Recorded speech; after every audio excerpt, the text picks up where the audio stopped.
Kareth Burke, NBC Sports Bay Area. Steph, this is the first time we've had a chance to hear from you about learning about Klay Thompson's Achilles injury. Where are the emotions there, knowing that your teammate will lose, just has another long rehab ahead of him in years that are his prime? I mean, it's tough. There's no getting around that. A lot of excitement and anticipation of getting him back, and it being that draft day was tough. I called it a gut punch, but it was emotional for sure because you want the best for him. He deserves the best that this game has to offer, and I know he was working hard to get back, but he'll bring that same effort, commitment, focus to this rehab, and we as his teammates have to have his back and try to be positive and uplifting through the whole process because it's tough. There's no denying that. So he's young. He's got a lot of amazing years left. We believe that truly and fully, and I know he does. Talked to him a couple of times last week or so since the surgery, and he's same old Klay on that front. So it's gonna be a tough year without him, and next year hope to have him back. What's up, Steph? It's Anthony Slater with The Athletic. Considering the shifting components of this roster, do you expect to run more pick and roll, to be kind of a higher usage offensive player this year? I'm sure I'll be a part of it, but it's all going to be a quick learning curve. I know Coach has some thoughts. I have some thoughts.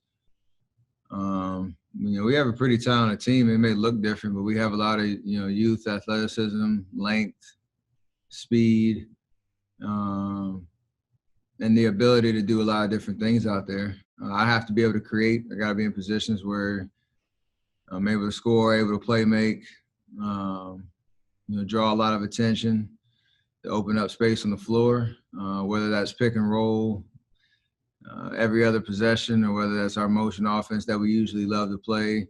Whatever combination, it's going to be everything on the table, and we'll see what works, what doesn't, and we're going to have to adjust on the fly because this training camp situation is different than anybody has ever experienced before, and it's not ideal, but it's what it is. It's the reality. So we got to be able to get as much improvement and chemistry as quickly as possible. Steph, Jason Dumas, Crown4 Sports. You kind of just walked me into my question.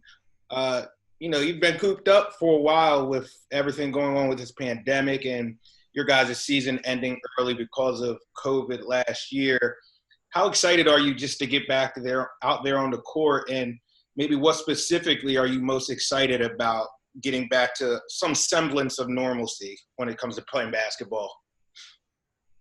Yeah, man, watching the bubble was weird. It was nice to be a fan for a little bit, but I definitely want to be playing competitive basketball in games that matter.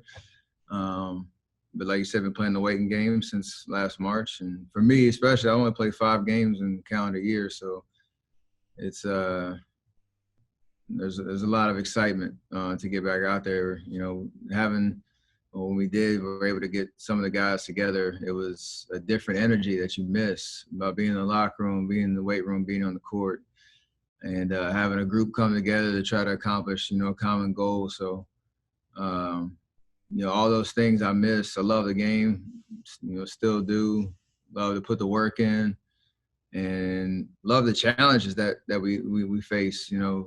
Every year there's a different narrative. There's something that you need to focus on. And for us, the newness of everything has brought a new life. So whenever we do get the whole group together for training camp and start preseason games, it's going to keep building day after day in terms of getting back to whatever the new normal of NBA basketball is. Hey, Steph, you said you talked to Klay a couple of times since his surgery. How is he dealing with all of this? How does he sound? What were kind of your impressions of all of that? It hasn't killed his spirit. We know how,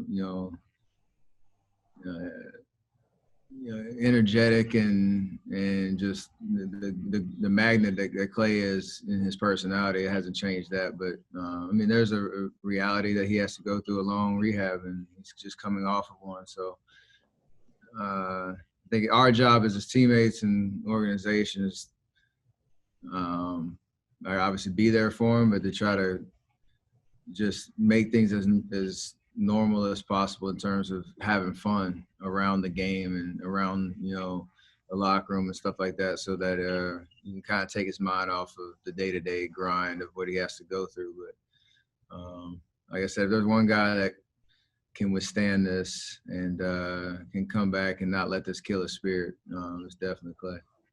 Hey, Steph, it's Ron Krojcik from the Chronicle. I'm curious about Kevon Looney. A lot of attention, obviously, to James Wiseman at center, but how important can Kevon be as the one big guy who's played a lot with you and Draymond, obviously trying to get back healthy again? And quick, unrelated golf question, how glad are you that Phil has finally stopped talking? I think I still have nightmares. Nightmares and, I guess, fantasies of, like, all the things he was talking about that maybe I can implement into my golf game at some point down the road. But for Loon, like, we know what he's about. We know he's a gamer. We know what he brings to the table on both ends of the floor. He's such a high IQ player that knows where to be, the right times. Defensively, he's a plug for us and can play, 1 through 5, be able to switch. Great communicator. And we just want him healthy, want him out there. Like you said, Wiseman and Marquise, they have a lot to add and to offer to our team. But Loon is the guy that, like you said, has been there before, has played in big games, has finished games for us in the playoffs, knows what that atmosphere is like, knows where he can be valuable and he can impact the game. And if he's healthy, we have all, the confidence in the world that he can do that. So I'm excited for him to, have that opportunity to just play basketball again and not have to worry about, is he going to be able to because of his body. Hey, Steph. Thank you, Steph. Hey, everybody. Hey, everybody. One at a time, everybody. Raise your hand. Go ahead, Ethan. Okay. Steph, I know you have that history with Nico Mannion. Haven't been at your camp. I'm wondering if you've had conversations with him and if you see any of your role as teaching or mentoring a young point guard coming into the league.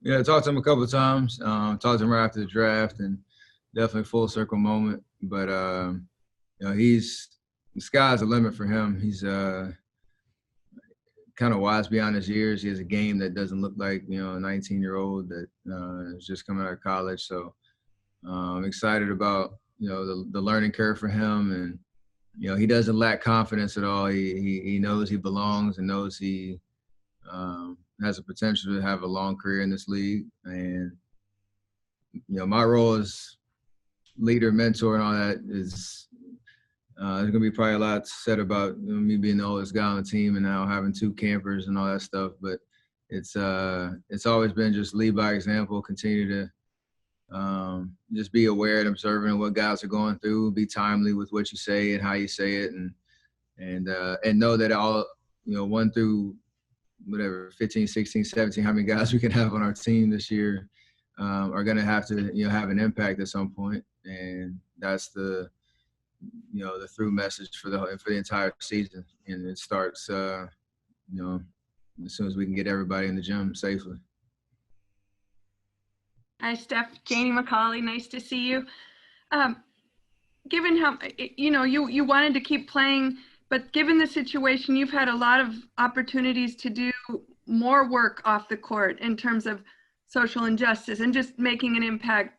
Instagram Live with Dr. Fauci, with President Obama. What has all of that meant to you? And we've heard from a lot of college student athletes who are taking a stand on their campuses and saying that guys like you and LeBron and the women's soccer team, the professional athletes, are inspiring them to make a difference, a positive impact going forward. And what has all of that meant to you, and to see the young people following your lead? It means the world. Y'all have heard me say it plenty of times. I've been blessed to have this platform, and choosing to use it is something I committed to.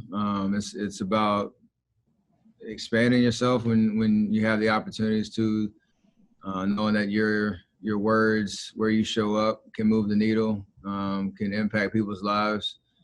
And I think we've seen a lot of participation, engagement, energy around certain conversations that need to be had. I've gotten outside of my comfort zone for sure, kind of trying to do your guys' job, as asking intelligent, articulate questions. And it's just part of the evolution of understanding my place, and the opportunity that I have to speak for people. And, I'm going to continue to do that, and fully committed to what that looks like and being authentic to me. So it means a lot to know that people are being encouraged and inspired to do that in their own right. And that's always what I've been the most proud of, is, passing the torch that way. And it's exciting to know that it's doing what it's meant to do. Do you expect Wiseman to contribute significantly right away? For sure.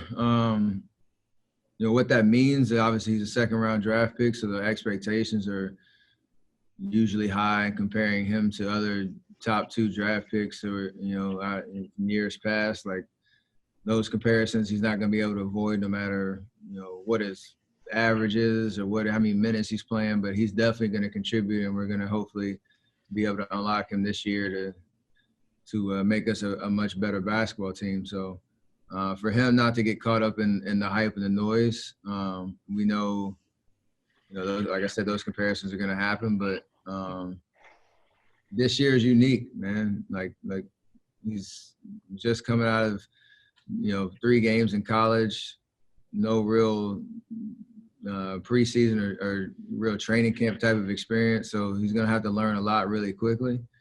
And we have some grace with that, but hopefully he has the opportunity to go out and just compete and get his feet wet and learn on the fly and help us, win basketball games. So success for him will be, framed a lot of different ways, I think. And it might not be what the stats look like. It might mean, him being a part of big, meaningful basketball games for us to help us win. We've seen the pictures of the scrimmages that you've had the last few weeks. What led to that decision to organize those scrimmages, and did the season starting maybe earlier than expected in December lead to that decision? Yeah, we just want to play basketball. I mean, it's been 8 months, so we got to play at some point. Obviously you want to be safe, and you want to make sure we're not putting ourselves in danger. Obviously, understand we're in a pandemic, so we took necessary precautions on that front. But we're basketball players first, and we love to hoop, no matter what the venue or the scenario is. And it was good to kind of shake the cobwebs off and not wait until December to get competitive live action before you end up playing regular season games. Steph, Logan Murdoch with the ring. Logan Murdoch with the Ringer. I was just wondering, you guys haven't played in 9 months. Is that an advantage for you or a detriment? I mean, we're always going to think whatever it is, it's an advantage. It's a mindset. Okay. It's a mindset you got to have. I think the rest was nice. Knowing, the guys, myself, Draymond, been through years and years of finals runs and whatnot. So, we have to have that kind of mindset. I do know for the guys that are new and, us not playing in the bubble, you could argue that they're the disadvantage because you don't have, those reps, and you don't have that time together as a team when they had it in, June, July, August, even September, and whatnot. But hopefully fresh legs will give us a good head start coming into the season. And, our culture and what me and Draymond can provide from a leadership standpoint can get us going pretty quickly. And a follow-up to that, when are you gonna just flat out just start trying to take our jobs? Because I know you're like dabbling in it. When are you gonna just actually just say, like, I'm just gonna be a journalist now? Well, CBA is looking pretty good for the next, 6 to 8 years. So So I'm going to take my time for sure. Hey, Steph, Mark Medina here, USA Today. Good to see you and hope you're hanging in there. As a leader of the team, how are you going to approach overseeing how the team handles the health and safety protocols? I think this is obviously a league-wide issue that everybody's trying to do the right thing and have the right approach and be precautious, but also get basketball going. I mean, we have a preseason game coming on the 12th, and from there things happen pretty quickly. So we're all being very mindful, trying to follow the rules and understand the protocols.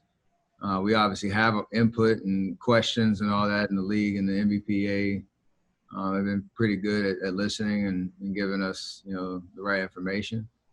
And our team is obviously doing the best we can to keep everyone in organization safe. Basketball is important. This is a business, and we have a product to put out there. So we obviously understand what the situation is, but I know a lot of smart people and are dedicating every waking hour of the day to put these protocols in place to make it all make sense and work. So there are gonna be a lot of surprises, though. We know that. It's just part of the reality of the situation we're all living in while I'm looking at y'all on the screen right now. Yeah, with that, how have you wrapped your head around that 134-page manual? I just need the bullet points. Just tell me what to do, and I'll do it. Steph, it's Nick Riedel. I just wanted to clarify. You talked so much about the Olympics. There's so much uncertainty about what may happen this year. Is the plan for you still to play if the Olympics take place? Honestly, I have no idea. Very open-ended question there. I have no idea. That's my best answer. Hey, Steph, it's Colin Ward, Henninger from CBS Sports. You've kind of touched on it a little bit, but I'm just wondering, after only playing 5 games in the calendar year, how are you feeling physically? And also, are there any kind of precautions or steps you're taking in terms of your ramp up heading into a shortened season where, every game is going to matter? You're going to need to play big minutes, but you're coming off this big layoff. No, I'm confident where my body is and how I've approached these last 8 months. I put a lot of work in and been thoughtful around how to pace myself over the course of that time. Never had to go through this amount of time not playing games. And usually in your off season, you have a down period right after the playoffs are over, and then you have a slow build for 3 months until training camp. This one, you kind of had a little, more rhythm to it in terms of build up and rest and doing that over and over and over again. So I thought I benefited from being thoughtful and trying to be proactive on that sense. The only unanswered question is, for all of us, the entire league, the 8 teams that weren't in the bubble and even the teams that were, is, our bodies are so used to a certain calendar schedule of when we, get started and when we build throughout the season and when we peak during the playoffs. And it's different now. We're starting in December. So everybody's going to have to answer that question, how their bodies react, and to your point around the schedule and how close the games are. Got to do whatever you can to get your recovery in and find ways to be, fresh and sharp for every game. But it's going to take a lot mentally and physically, considering everything that we have to go through from the protocol perspective and travel and all that, and just trying to stay safe first and foremost, but also play, high-level basketball. So it's going to be different. Steph, Chris Alvarez from ABC7. Congratulations. I see your beanie, the Curry brand. Congratulations on that. It's really cool.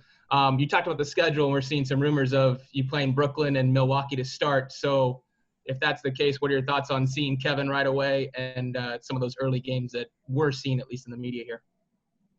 It's exciting, man. Throw us right into, the familiarity with obviously with K, but also just teams that are expected to be at the top of each, conference or of the Eastern Conference, and then kind of get a good gauge of where we are, right out the gate. So we got to play every team at some point. I know the excitement around the NBA being back and, the Christmas Day slate and all that. So it's gonna be dope. I got to figure out what we're gonna do in Milwaukee for Christmas, but other than that, it's gonna be pretty awesome just to be playing basketball again. So I'm excited, man. It's gonna be here before you know it. All right, let's do one last question. He's got to get out of here. Steph, it's Monty Poole, NBC Sports Bay Area. How you doing, man? What's up, Monty? You and Draymond came into the NBA as underdogs. 7-8 years ago, you guys were still underdogs. Then you hit the point where you guys were the favorites, you know, super villains or whatever. Now, listen to the noise and what's going on outside. It seems like you back in an underdog role. I'm just wondering how it hit you to hear that the Warriors might not have what they used to have. I hear it. It doesn't sink home at all. So, you know, it is what it is. I didn't get big-headed when they picked us first in the league. Won't get overwhelmed that wherever they have us, you know, coming into this season. I would hope that maybe some of the young guys and our new guys who have a lot to prove in this league take it as a slight and chip on their shoulder, and we all kind of rally around that. But at the end of the day, like you said, we've had a lot of experiences on that chase to get to the top, trying to stay at the top, and now being on the other side of trying to get back there. So I love every experience in this league, and I love the opportunity. And like I said earlier, the challenges of what it's going to take to be successful. And we're going to give it everything we got. And there's no other option other than that. So I'm excited, man. It's just, again, to play basketball, be blessed to have the jobs that we have, you know, knowing that there's a huge pandemic that is still going on. I guess my mindset of never taking ourselves too seriously will pay off, hopefully, in terms of just grind and be in the moment and understand, you know, we have a great opportunity in front of us.